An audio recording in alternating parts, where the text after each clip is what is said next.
السلام علیکم ورحمۃ اللہ وبرکاتہ۔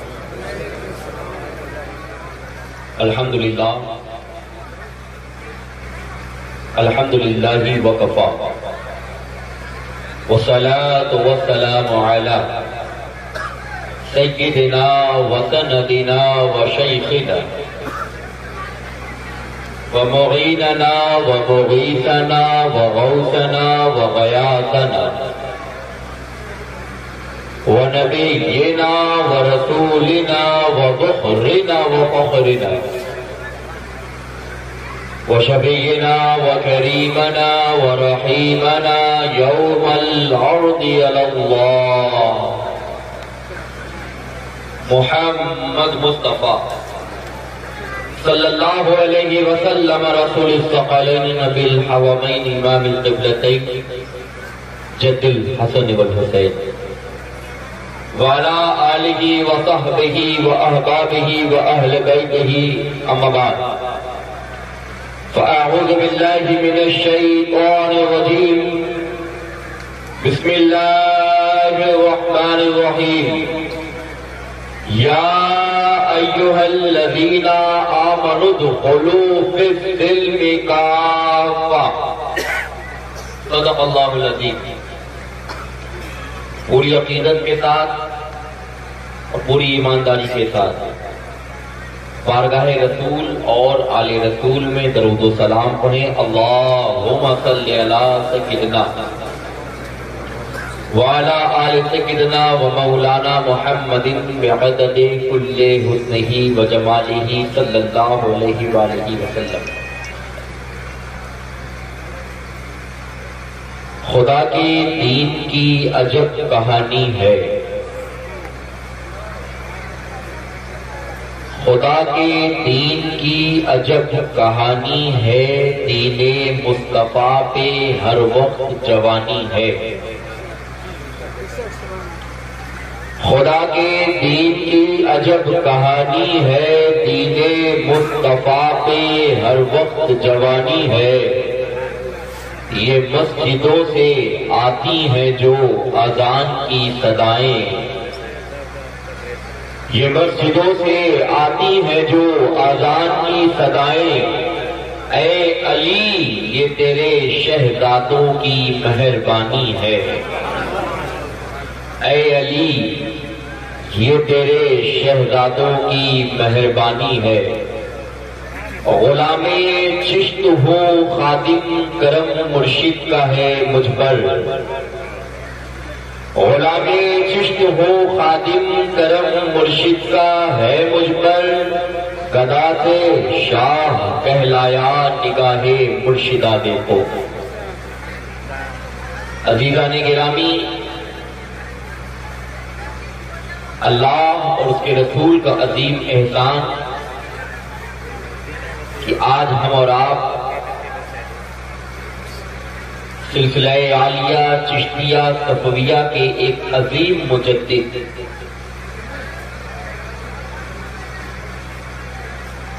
اور ایک عظیم صوفی بزرگ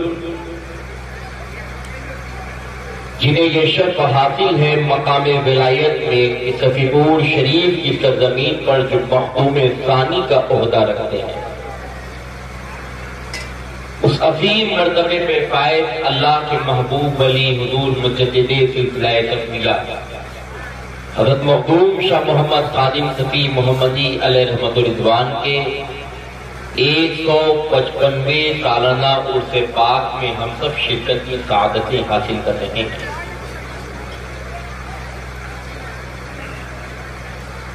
رب کریم کی بارگاہ میں دعا ہے کہ اللہ تعالیٰ اس مقدس لمحات کے صدقے میں ہم سب کی مغفرت فرمائے۔ عزیزان گرامی،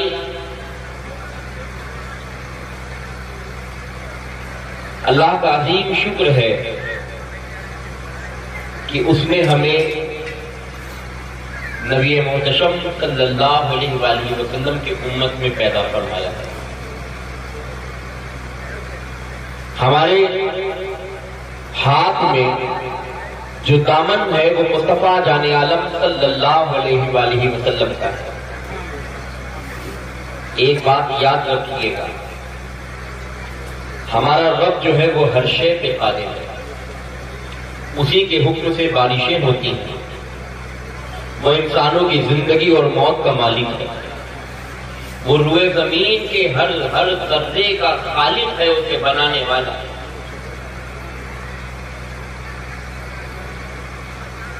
یہ محفل صوفیہ ہے، یہ صوفیہ کی محفل ہے۔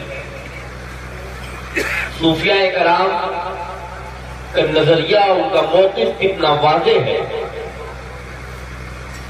کہ ہم توحید کو نہ رسالت کے برابر کرتے ہیں، نہ رسالت کو توحید کے برابر کرتے ہیں، بلکہ ہمارے یہاں صوفیہ کا مشرب یہ ہے کہ زمین کی ہر شے اور کائنات کی ہر شے کو پیدا کرنے والا خدا ہے، اور جن کے لیے پیدا کی گئی ہے وہ مصطفیٰ ہے۔ پیدا کرنے والا خدا ہے، جن کے لیے پیدا کی گئی وہ مصطفیٰ ہے۔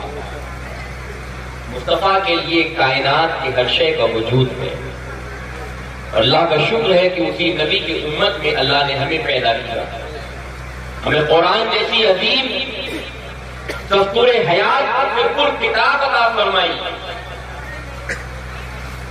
ہمارے ہاتھوں میں اہل بیت نبوت علیہ السلام کے مقدس دامن اللہ نے عطا کرے، ہمارے ہاتھوں میں یہ اولیاء کرام کے مقدس دامن اللہ نے عطا کرے۔ یہ تمام نعمتیں فقط ہمارے لیے ہیں، کیونکہ ہم مسلمان ہیں، ہم نے محمد رسول اللہ کا کلمہ پڑھا۔ اور یاد رکھنا، تم نے جس نبی کا کلمہ پڑھا ہے اس نبی سے بڑا نہ کوئی کل تھا، نہ کوئی آج ہے، نہ کوئی قیامت تک ہے، اس سے بڑا کوئی نہیں، ان سے افضل کوئی نہیں، ان سے اعلیٰ کوئی نہیں ہے، ان سے بلند مرتبے کا کوئی نہیں ہے، ان سے زیادہ اللہ کی بارگاہ میں جس ذات کو مقبولیت ہے ان سے زیادہ کوئی نہیں ہے، ہمارے نبی صلی اللہ علیہ وآلہ وسلم۔ اور دل میں اس بات کا پورا اطمینان رکھیے اور یقین رکھیے کہ ہمارا ایمان ہے کہ روز قیامت جب تمام لوگ اپنی اپنی مصیبتوں میں گرفتار ہوں گے، اس وقت ہمارے ہی نبی ہوں گے جو ہمیں شفاعت کر کے اللہ رب العالمین کی بارگاہ میں ہمارے لیے شفاعت کریں گے اور ہمیں جنت عطا فرمائیں گے۔ جس وقت لوگ اپنے گھٹنوں اور ٹنگنوں اور گلے اور اپنے پورے بدن کی وضع و قطع کیسے بھی زیادہ پسینے میں ڈوب رہے ہوں گے، اس وقت ہمارے یہ نبی ہوں گے جو ہمیں اس شدت کے عذاب سے نکال کے جنت میں لے جائے گا۔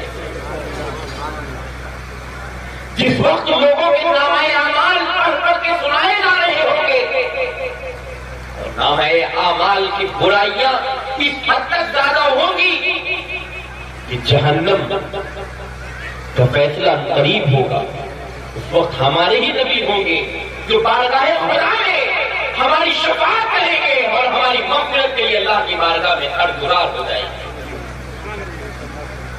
جس وقت ہم اپنے عشیاء اور اپنی عشیاء کے پر وجود کے ساتھ اللہ کی بارگاہ میں حاضر ہوں گے، ہمارے نامہ اعمال کا ایک ایک گناہ جب کھول کے پڑھا جا رہا ہوگا، سب کے سامنے سنایا جا رہا ہوگا، اس وقت محشر کے میدان میں جو رسوائی سے بچائیں گے وہ کوئی اور نہیں، ہمارے ہی نبی ہیں۔ بلکہ یوں کہہ لیجیے، ہم نے اس نبی کا کلمہ پڑھا ہے جو حضرت آدم سے بھی اعلیٰ ہے، حضرت عیسیٰ سے بھی اعلیٰ ہے، حضرت موسیٰ سے بھی اعلیٰ ہے، حضرت زکریا اور یحییٰ ابراہیم و اسماعیل سے بھی اعلیٰ ہے، بلکہ ان تمام نبیوں میں جو سب سے افضل و اعلیٰ ذات ہے وہ ہمارے ہی نبی کی ہے جس کا ہم نے کلمہ پڑھا۔ اس نبی کہ ہم امتی ہیں، فخر کریں۔ اللہ کے رسول صلی اللہ علیہ وآلہ وسلم معراج پر تشریف لے جا رہے ہیں، حضرت جبریل امین علیہ السلام ساتھ میں ہیں، سدرۃ المنتہا پہ پہنچے، نبی معظم کی بارگاہ میں عرض کرتے ہیں، یا رسول اللہ، یا رسول اللہ۔ اب حضور کے ساتھ اتنے سفر کرے ہیں، اس کے آگے کے سفر کی بات ہے، تو اب کیا کہتے ہیں؟ یا رسول اللہ اس کے آگے میں نہیں جا سکتا، اس کے آگے میں نہیں جا سکتا۔ اللہ کے نبی فرماتے جبریل ایک سے دوسرے، دوسرے سے تیسرے، تیسرے سے چوتھے، ایسے ساتوں آسمان، اسی طرح تم نے کہا یہ تمام سفر تم نے ہمارے ساتھ کرا، اب اس کے آگے کیوں نہیں جا سکتے ہو؟ عرض کرتے ہیں یا رسول اللہ اگر اس کے آگے ایک بال کے برابر بھی میں نے اپنا قدم بڑھایا تو رب کے نور کی تجلی سے میرے پر جل جائے گا۔ جبریل امین جب اللہ کے رسول کی بارگاہ میں عرض کرتے ہیں تب حضور قاسم نعمت نعمت بانٹنے والے ہیں، اب حضور کیا فرماتے ہیں جبریل کوئی تو تمنا ہوگی، کوئی تو تمہاری بھی آرزو ہوگی، سب کی کوئی نہ کوئی تمنا ہوتی ہے، کوئی نہ کوئی آرزو ہوتی ہے، کوئی نہ کوئی مقصد ہوتا ہے، اے جبریل تمہاری کیا تمنا ہے؟ حضرت جبریل امین عرض کرتے ہیں یا رسول اللہ میری فقط یہی تمنا ہے کہ پل صراط کو میں نے دیکھا ہے وہ بال سے زیادہ باریک ہے اور تلوار سے زیادہ تیز دھار والا راستہ ہے، اس سے قیامت کے دن ہر انسان کو گزرنا پڑے گا۔ یا رسول اللہ اس سے آسانی سے کوئی نہیں گزر پائے گا، بلکہ روایتوں میں آتا ہے کہ کٹ کٹ کے جیسے گناہ ہونے کٹ کٹ کے جہنم میں گرتا جائے گا۔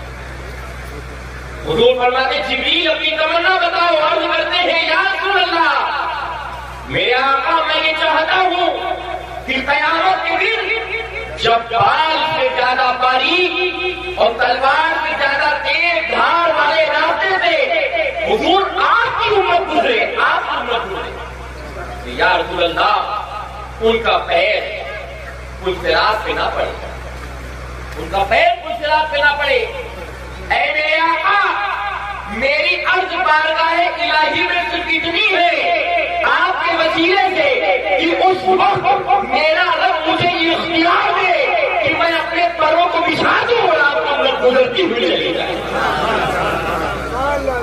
میں اپنے پروں کو بچھاؤں اور آپ کی امت گزرتی چلی جائے۔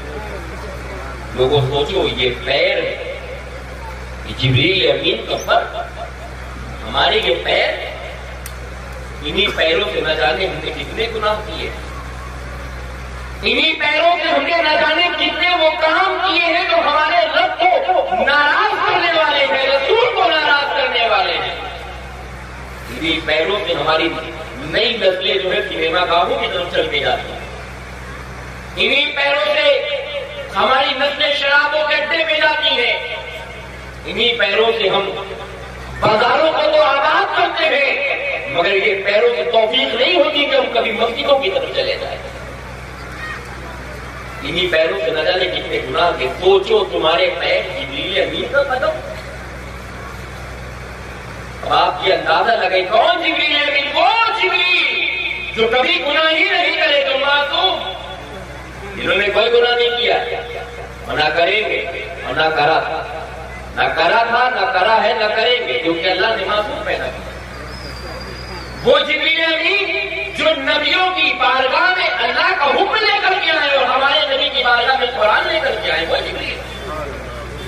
وہ جبریل جو اپنے قدموں سے مصطفیٰ کی بارگاہ میں آئے ہیں۔ سوچو کل قیامت کا روز ان کا پر اور ہمارا قدم، مسلمانوں اپنے قدموں کو ویسا بناؤ کہ جبریل امین فخر کرے، حضرت جبریل فخر کرے ہمارے قدموں پر کہ یہ کوئی اور نہیں ہے، یہ اسی محمد رسول اللہ کا امتی ہے جس کے لیے میں نے اللہ کی بارگاہ میں نبی کے وسیلے سے دعا کی تھی کہ جب پل صراط سے گزرے تو ان کا قدم ہو میرے پر، آگے اپنے قدموں کو، یہ قدم اٹھے تو نیکی کے راستے میں اٹھے۔ جب فرماتا ادخلوا فی السلم کافہ، اسلام میں داخل ہو جاؤ مکمل طریقے، اس سے پہلے کیا کہا یا ایھا الذین آمنوا، اے ایمان والو، اس سے کہا ہم سے اور آپ صاحب ایمان سے ادخلوا، داخل ہو جاؤ فی السلم کافہ، اسلام میں مکمل طریقے۔ ابھی ہم نے کلمہ پڑھ لیا اور ہم نے یہ سوچ لیا کہ ہم نے بزرگوں کے عرس میں شرکت کر لی، مسلمان ہو گئے۔ ہم حضور حضرت صاحب زندہ میں گئے یا مخدوم صاحب میں گئے یا غریب نواز میں گئے ہم نے چادر پیش کر دی، پھول پیش کر دی، مسلمان ہو گئے؟ یا ہم کسی شیخ کے بیعت ہو گئے مسلمان ہو گئے؟ نہیں نہیں، مسلمان اور اسلام کیا ہے؟ تاریخ میں تھوڑے سے اوپر بڑھو اور دیکھو، رسول معظم صلی اللہ علیہ وسلم کا زمانہ ہے، آج سینکڑوں کپڑے ہمارے پاس موجود ہیں، سینکڑوں کپڑے موجود ہیں۔ وہ زمانہ وہ تھا کہ جب کفن کی بھی تنگی ہوا کرتی تھی، بعض مواقع میں یہ ہوا کہ چھوٹی چھوٹی چادریں تھیں کہ صحابی رسول کے سر کو ڈھکا جا رہا ہے تو پیر کھل رہا ہے، پیر کو ڈھکا جا رہا ہے تو سر کھل رہا ہے، کفن کی تنگی تھی۔ اس وقت جن صحابہ نے اسلام کی تبلیغ کے لیے اپنے شب و روز گزار دیے، اس میں اتنے ظلم کیے گئے، کبھی ان کو گھوڑے کی ٹاپوں سے کچلا گیا، کبھی ان کے اوپر پتھر مارے گئے، کبھی ان کو تپتی ہوئی ریت میں ڈالا گیا، اور یہ کہا کہ نبی کا دین چھوڑ دو۔ انہوں نے کیا کہا تھا؟ جان مانگو تو جان دیں گے، مال مانگو تو مال دیں گے، ہم سے ہرگز نہ ہوگا اپنے نبی کا جاہ و جلال دیں گے۔ صحابہ کرام ایک زبان یہی کہتے ہیں، جان مانگو تو جان دیں گے، مال مانگو تو مال دیں گے، ہم سے ہرگز نہ ہو سکے گا نبی کا جاہ و جلال۔ نبی نے ہمیں دین دیا ہے، آج دین بہت آسانی سے ہم تک پہنچ گیا، دوسرے مسلمان ہیں۔ عزیزان گرامی، ہم کیسے بھول سکتے ہیں کربلا کو؟ ہم کیسے بھول سکتے ہیں حضرت علی اکبر کی شہادت کو؟ ہم کیسے بھول سکتے ہیں حضرت علی اکبر کی اس قربانی کو؟ کیا باز کے بازو کٹے ہم بھول گئے؟ کیا امام قاسم کی جوانی لٹی ہم بھول گئے؟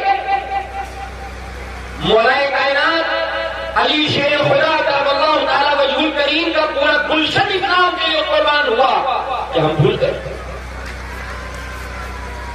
ہم نے کیا کرا اسلام کے لیے؟ ہمارے ابا مسلمان تھے، مسلمان ہیں، یہی اتنا ہی تو ہے نا ہمارا اسلام۔ ہمارے ابا مسلمان ہیں، مسلمان ہیں، ہمارے دادا مسلمان تھے، مسلمان ہیں، بس ہمارا اسلام یہی تک محدود رہ گیا۔ اسلام کی عظمت ان اکابرین سے پوچھو جن کے اوپر ظلم کیے جاتے تھے، اس لیے کیونکہ وہ مسلمان ہیں۔ آج کیا تم پہ ظلم ہے؟ کوئی ظلم نہیں ہے تمہارے اوپر، چلانے جاؤ، رونا روتے ہیں ہم نے، ظلم کا کوئی ظلم نہیں ہے، ہمارے اوپر کوئی ظلم نہیں کر رہا ہے۔ ہم پہ کون ظلم کرے گا؟ کسی کی یہ مجال جو ہم پہ ظلم کرے، رسول اللہ کا کلمہ پڑھنے والے پہ کوئی ظلم کرے، ہو ہی نہیں سکتا۔ یہ ہمارے اعمال کا صلہ ہے جو آج ہم بدحالیاں دیکھ سکیں، یہ ہمارے اعمال کا صلہ ہے۔ قرآن کہتا ہے، اللہ فرماتا ہے، اے لوگوں جو تمہاری طرف مصیبتیں آتی ہیں یہ یوں ہی نہیں آتی ہیں، یہ تمہارے ہاتھوں کی کمائی ہوئی، تم نے خود کمایا۔ بعض کو تمہارا رب معاف کر دیتا ہے اور بعض کو تمہاری طرف پلٹ دیتا ہے۔ کوئی مصیبت ہم پہ جو ہے یہ ظلم نہیں ہے، وجہ کیا ہے؟ مصیبتوں کو ہم ظلم سمجھتے ہیں، اور جب ظلم سمجھتے ہیں تو اللہ کی بارگاہ میں توبہ نہیں کرتے ہیں۔ ہم لاوارث نہیں ہیں ہندوستان میں، مت سوچو ہم لاوارث ہیں۔ ہر گنبد میں لیتا اللہ کا ولی ہمارا وارث اور نگہبان ہے۔ یہاں رزق اٹھاؤ، ہر گنبد میں لیتا اللہ کا ولی ہمارا نگہبان ہے، ہمارا وارث ہے۔ جس کے پاس غریب نواز کی ذات موجود ہو وہ لاوارث نہیں ہو سکتا ہے، جس کے پاس مقبول پاک کی ذات موجود ہو وہ لاوارث نہیں ہو سکتا ہے، جس کے پاس حضور مجدد سلسلہ صفویہ کی ذات موجود ہو وہ لاوارث کیسے ہو سکتا ہے؟ لاوارث نہیں ہے، ہمارے وارث یہ ہیں۔ مگر افسوس کہ ہمارے جو مقتدا ہیں، ہمارے رہبر ہیں، ہمارے پیشوا ہیں، ہمارے آقا ہیں، ہم نے ان کے ناموں کو یاد رکھا، ان کے پیغاموں کو بھلا دیا، ان کے طریقوں کو بھلا دیا۔ جب ان کے طریقوں کو ہم نے بلایا تو نتیجہ یہ نکلا کہ وہ لوگ جو نظریں ملا کے بات کرنے کا حق نہیں رکھتے تھے، آج ہمارے برابر کھڑے ہوئے نظر آ رہے ہیں اور ہم سے اونچے کھڑے نظر آ رہے ہیں۔ اور مسلم ادخلوا فی السلم کافہ، آج قرآن کے حکم پہ عمل کر لو، آج رسول اللہ کے دین کو مضبوطی سے پکڑ لو، آج نبی کے دین، نبی کی شریعت میں عمل کا بالکل ذہن بنا لو۔ خدا کی عزت کی قسم، انقلاب زمانے نہیں کر پاؤ۔ ہم یہ سوچتے ہیں ہم کیا کریں، ہم تو بہت پریشان ہیں۔ ہم ہر انسان یہ سوچتا ہے، جب ہم اکیلے ہوتے ہیں نا تو ہم کیا کہتے ہیں، ہم تو چاہتے ہیں کہ دین کا کام ہو، مگر کیا کریں اکیلے، ہماری فکر کے لوگ نہیں مل گئے۔ تم تبلیغ کرنے وہاں نکلے ہو جس کی بنیادیں ہمارے عمل کی وجہ سے کمزور ہو چکی ہیں۔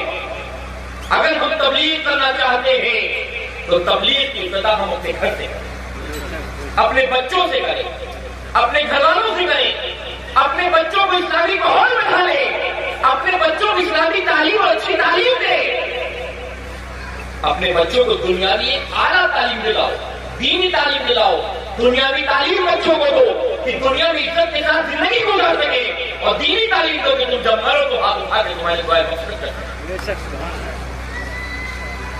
یہ خالی اس میں آ جانے سے چادر و کاغذ چڑھا دینے سے کام نہیں چلے گا، یہ نجات کے لیے یہ کافی نہیں ہوگا، یہ مستحب عمل ہے۔ یقیناً حضور مجدد سلسلہ تبلیغ کا دامن نجات کے لیے کافی نہیں بلکہ ضمانت ہے، نجات کی ضمانت ہے، مگر اس صورت میں جب ہم ان کے طریقوں سے عمل کریں، یہ نہیں کہ ہم اس میں آئے ہم گھوم رہے ہیں، آپ سے مسجد میں نماز ہو رہی ہے، ہم گھوم رہے ہیں، ہم سے کیا مطلب ہے صاحب، ہم تو اس میں آئے، ایسے اس سے کوئی فائدہ نہیں۔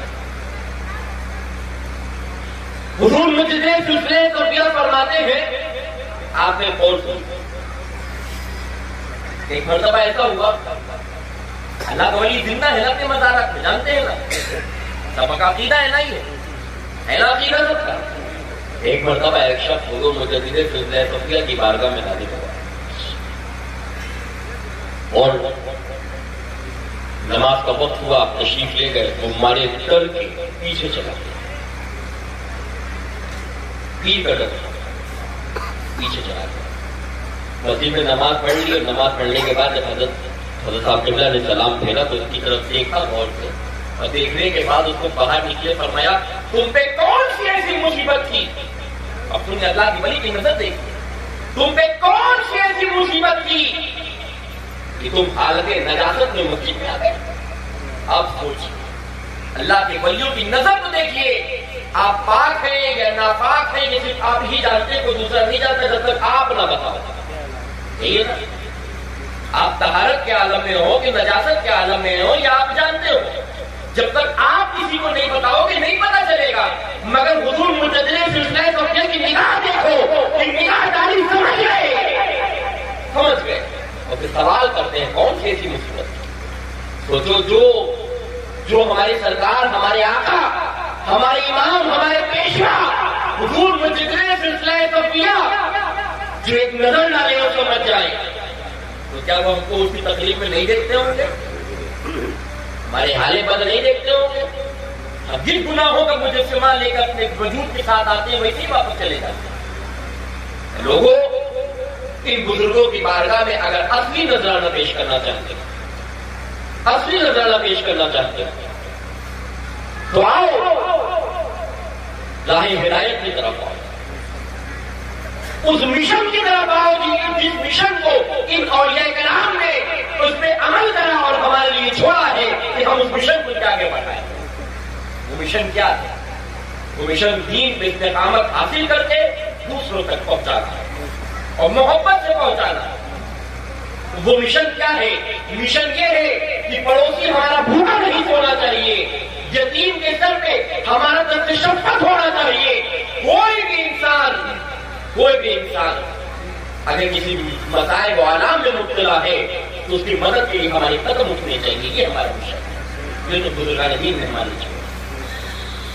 اگر آپ چاہتے ہیں کہ آج ہم حضور مجدد سلسلہ تبلیغ کی بارگاہ میں کچھ پیش کریں، تو آج متولی خان عالیہ بھی موجود ہے، خانوادے کے دیگر افراد بھی موجود ہیں، جو علماء موجود ہیں، جو سید صاحب قبلہ کی موجود ہیں، ہم سب لوگ یہ عہد کریں، آپ اگر نذرانہ حضرت صاحب قبلہ کی بارگاہ میں پیش کریں، یہ عہد کریں کہ انشاءاللہ تعالی جن گناہوں کے ساتھ یہاں آئے تھے، آج اپنے آقا کو وسیلہ بنا کر حضور صلی اللہ علیہ وسلم کا واسطہ لگا کے رب کی بارگاہ میں سے توبہ کرتے ہوئے اور انشاءاللہ آئندہ ان گناہوں سے بچیں۔ ہم اپنے اندر ایک عہد کریں، اپنے آپ سے وعدہ کریں، انہیں کوئی فائدہ نہیں ملے رات کے، کوئی فائدہ نہیں ملے گا. ہاں اگر ان بزرگان دین کے نقش قدم پہ ہم چل کے حاضر ہوئے تو یقیناً یہ ہمارے نذرانِ عقیدت کے پھول کی صورت میں ہو یا کاغذ و چادر کی صورت میں ہو یا کسی بھی صورت میں ہو، اگر ان اولیاء کرام کی بارگاہ میں ہم قبول کر لیے گئے تو قیامت کے دن مغفرت کے لیے کافی ہو جائے گا. یہ اولیاء قبول کریں، یا آقا قبول کریں، یہ اسلاف ہماری میں قبول کریں. آنے والے ہر انسان کی فکر یہی ہونی چاہیے کہ ہم جس شیخ کی بارگاہ میں آئے ہیں وہ شیخ ہمیں قبول کرتے ہیں. آپ جانتے ہیں 13 رجب کی شب ہے، یہ شب حضرت مولائے کائنات مولا علی مرتضیٰ علیہ السلام کی ولادت کی ہے اور حضرت مجدد سلسلہ صفیہ کی وصال کی ہے. اب انشاءاللہ تعالی مولائے کائنات اور مجدد سلسلہ صفیہ پہ مسلسل جو خطاب ہے وہ صبح کی نشست کے بعد نماز فجر ہوگا. بہرحال میری آپ سے ایک مؤدبانہ گزارش ہے کہ آپ اس پور سے پاک کی تقریب میں شرکت کی سعادت حاصل کر رہے ہیں. پھر ایسے حالات میں آپ آئے ہیں، یقیناً ہم آئے نہیں، ہم کو جن آقاؤں نے طلب کیا ہے ہم ان کے حکم پہ حاضر ہیں، ان آقاؤں کے حکم پہ ہم حاضر ہیں. آج آپ یہاں سے ایک قانون زندگی کا بنائیں، ایک زاویہ بنائیں کہ آپ جن بزرگوں کی بارگاہ میں جائیں گے انشاءاللہ تعالیٰ ان بزرگوں کی بارگاہ میں اپنے گناہوں سے توبہ کریں گے، ان کو وسیلہ بنا سکتا ہے. اللہ قیامت کے دن یہ بھی پوچھے گا حضرت صاحب قبلہ میں گئے کہ چڑھائے کہ نہیں چڑھائے، نہیں پوچھے گا. یہ ضرور پوچھے گا کہ ایک دن رکے تھے 5 وقت کی نماز کی ادا کی تھی کہ نہیں کی، یہ ضرور پوچھا جائے گا، یہ ضرور پوچھا جائے گا. یہ اپنے دین کے استقامت کے ساتھ قائم ہو. ہم رسول اللہ کی امتی ہیں، یہ ہمارا سب سے بڑا اعزاز ہے، یہ ہمارے لیے فخر کی بات ہے کہ ہم حضور کی امتی ہیں. ہے نا فخر کی بات؟ ہم نبی کی امتی ہیں، کتنی فخر کی بات. اپنے گناہوں سے ہمیں توبہ کرنی چاہیے، اپنے رب کی طرف ہم تیزی کے ساتھ اپنے رب کی طرف راغب کریں، ان بزرگوں کے نقش قدم پہ ہم عمل کریں. انشاءاللہ دنیا میں بھی ہم کامیاب ہوں گے اور آخرت میں بھی ہم کامیاب ہوں گے. اللہ رب العالمین ان آقاؤں کے صدقے کے فیض میں ہم سب کی مغفرت فرمائے، ان آقاؤں کے نقش قدم پہ چلنے کی توفیق عطا فرمائے. وما علینا